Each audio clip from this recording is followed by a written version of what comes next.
If you and your tween or teen are getting into constant battles around screen time, this is the exact method that I would have you put into place right now.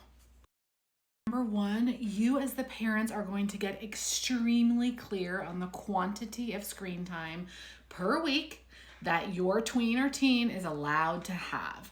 I have no judgments about this. You pick 2 hours, fine. You pick 20 hours, fine.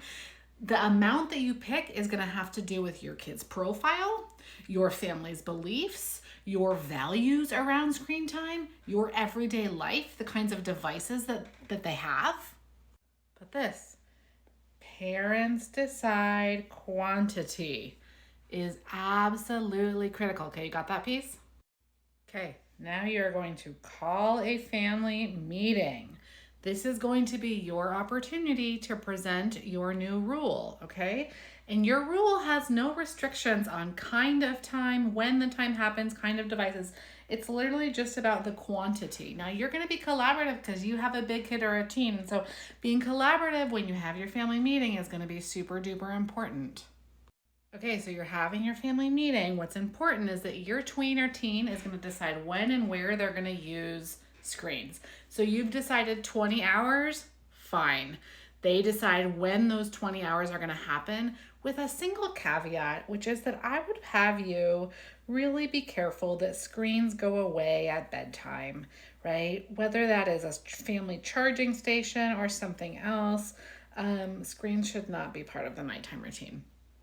What's probably going to happen is that your tweens or teens, especially the younger ones who have less executive functioning, are going to use all of their hours right away. I would recommend starting your week on Friday after school. So let's say they got 20 hours. Friday after school, they're going to use all their hours, maybe put it away at bedtime, but they're not going to have any left on Saturday or Sunday or Monday. And there's going to be something that they want. And this is the place where you're going to support them without changing the rule, okay? The rule is 20 hours. You've done your 20 hours. Depending on who your kid is, you may need to put into place some supports around how those 20 hours are counted. I know. You really wanted to go do XYZ. Here's, go back to your rule. The rule in our family is 20 hours. This week you used them all on Friday and Saturday. Might do it different next week, I don't know. Some kids are not gonna be able to handle that, so you gotta be careful on that, like, you might do it differently next time thing. If you have a relationship with your child where you can do that, go for it, but if you don't say it. Now let's talk about what your kids get when you do this, okay? They get power. They're gonna decide what they do and how they do it.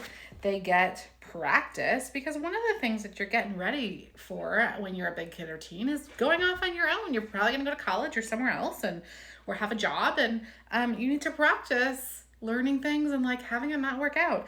And lastly, it's great for executive functioning. So now if I have a kid who's like used all of their 5 or 20 or whatever it is hours, now I can say like, okay, how might we like to do this in the future? We could plan it, we could make a calendar, etc., etc.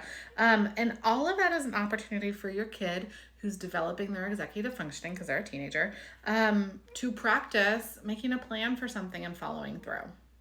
If you try this method with your tween or teen, I want to know if you want more screen time support for your big kids and teens. DM me the word SCREENS1 and I will drop you my guide to centering regulation. This is one of the ways, what I just taught you, as well as a video training that I did on how to do screens at home and stay regulated and actually build positive, healthy relationships for our big kids and teens around screens. SCREENS1, I'll send that right over.